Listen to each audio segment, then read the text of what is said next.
Hello everyone, I'm Maxine. Welcome to my diary. Excited na akong i-share sa inyo ang aming travel to Miyajima Island, Hiroshima Island, and Dogo Onsen. At may iba naman ang ating kasama ngayon. Kasama ko ang ate ng aking hubby at ang asawa niya. So nung una pa nga nagdadalawang isip ako kasi, uy, day, ate niya yan. Ako, paano magkamali tayo? Pero syempre, meron naman kami mga previous history. I lived their house for 2 months, so I know them. Syempre, bibili muna tayo ng ticket.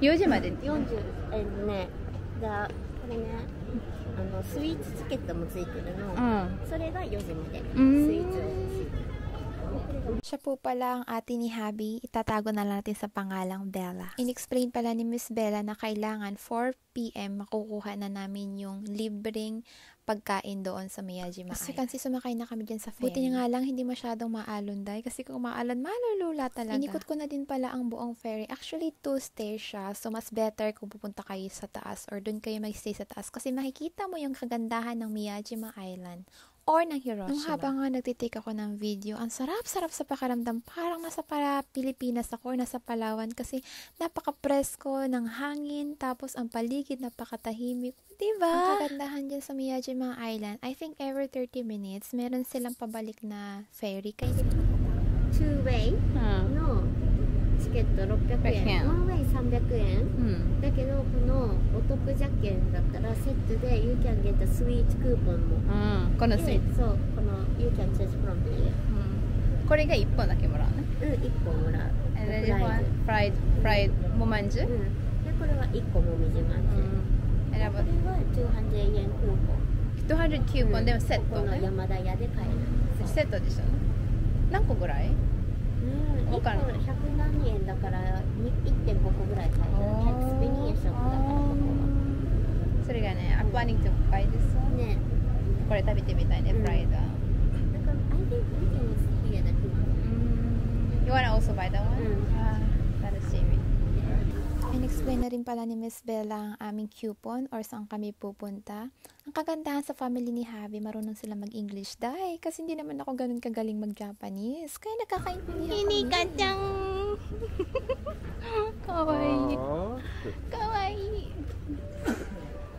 Here we are! Welcome to Miyajima Island, isa sa pinakamagandang isla sa Japan. Talaga nasaksihan ko na napakasikat talaga tong island na to.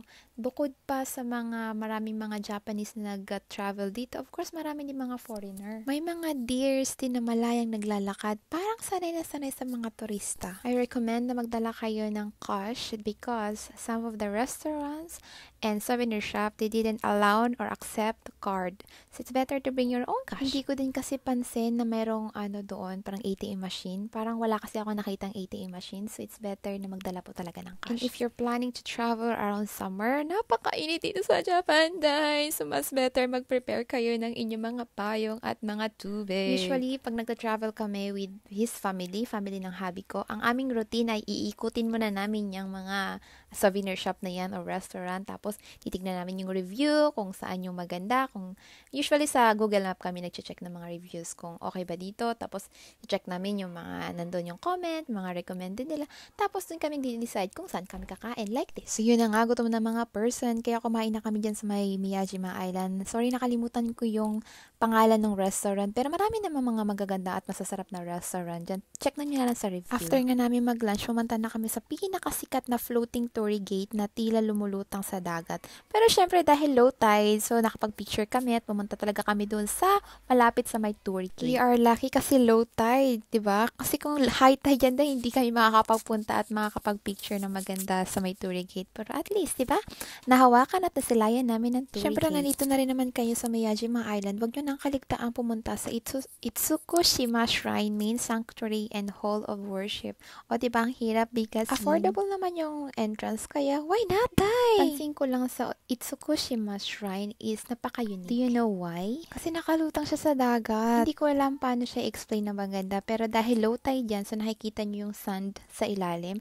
Pero pag high tide yan siya, dahil talagang tubig yan siya as in. But as I told you a few minutes ago, it's better to come here around low tide para makapag-picture ka ng malapitan sa torii gate. Kung saan ang pinakasikat na torii gate here in Japan. At syempre, hindi mawawala ang mga local foods like fresh oyster. Oh, I love this! Ang arte mo! Siyempre, susubukan natin itong oyster raw fish nila. No, it's oyster. Kaya magdala talaga kayo ng cash nyo dahil kasi some of the restaurant here, they can't accept card. Minsan nakakahiya na nga guys kasi si Miss Bella yung aking videographer dyan. So sabi niya parati sa akin, oh, magtitake ako ng video sa'yo, mag-smile ka at magsalita ka ng maganda. It's better to in English, pero nga hindi nga ako ganun kagaling mag-English. Kaya nagtatagalog tayo, kaya tayo nagvo-voice over after the vlog. Dahil pahapon na ng pahapon, kaya i-claim na natin yung ating coupon kasi baka ma-expired na siya dahil. Pero actually, talagang i-recommend ko itong mga pagkain na to like this one, the fried momi manju, I don't know that term, and also this one, we dip it in a Natal chocolate, and also one of my favorite, the oyster barbecue. After a long day exploring in Miyajima Island, pumunta na kami sa Hiroshima. Pag narinig natin ang salitang Hiroshima, unang pumapasok sa isip natin ay ang kasaysayan. Pero ngayon, ibang-iba na. Isang lungsod na muling bumangon, punong-puno ng buhay, pagkain at kwento. Welcome to Rega Royal Hotel Hiroshima. Isang luxury stay right at the heart of the city. Pagpasok mo pa lang, grabe yung ambience, elegant, tahimik at sobrang welcoming. Alam mo yung vibe na parang ang sarap mag-relax after the long day exploring. Ganito yung feeling dito. Ang lambot ng bed, complete amenities din, may bathtub, toiletries at minibar for your late night. May malaking window kung saan makikita mo mismo ang Hiroshima Castle at the city lights sa gabi. Sobrang relaxing. Plus the bed, ang lamot, parang ayaw mo nang bumangon sa umaga. Syempre, hindi mawawala ang Hiroshima style okonomiyaki. Hindi ko na na-videohan yung restaurant kasi medyo pagod na din kami. And also, matutulog na po. Good night. Good morning. Today, we're exploring one of Japan's most historical yet heartwarming cities, Hiroshima. Alam nyo yung feeling na parang isang lungsod ng puno ng alala. Ganito ang Hiroshima, isang lungsod na bumangon mula sa trahedya at ngayon ay puno ng hope, peace at beauty. Ito ang Motoyasu River kung saan maraming tao ang namatay matapos ang pagbagsak ng atomic bomb noong August 6, 1945. Habang naglalakad ka sa Hiroshima, madadaanan mo rin ang Children Peace Monument, alala para sa mga batang naging biktima ng atomic bomb. Madadaanan mo din ang Flame of Peace. Ipinapahayag nito ang pag-asa ng mga taga-Hiroshima at ng buong mundo na magkaroon ng kapayapaan at pagwawakas ng mga sandatang nuclear. Sinamahan na din ako ni Miss Bella na pumasok sa Hiroshima Peace Memorial Museum. Itinatag ito noong 1955 upang ipakita sa mundo ang mga nangyari noong August 6, 1945. Makikita rito ang mga personal na gamit ng mga biktima, mga larawan ng pinsala, at mga kwento ng mga nakaligtas. Layunin ng museum na ipaalala sa lahat ang kapayapaan at ang sakit ng dulot ng digmaan. Dito sa Hiroshima Peace Memorial Museum, mararamdaman mo ang bigat ng kasaysayan. Makikita mo ang mga larawan, gamit at kwento ng mga taong naapektuhan ng atomic bomb. O, paulit-ulit ako ha.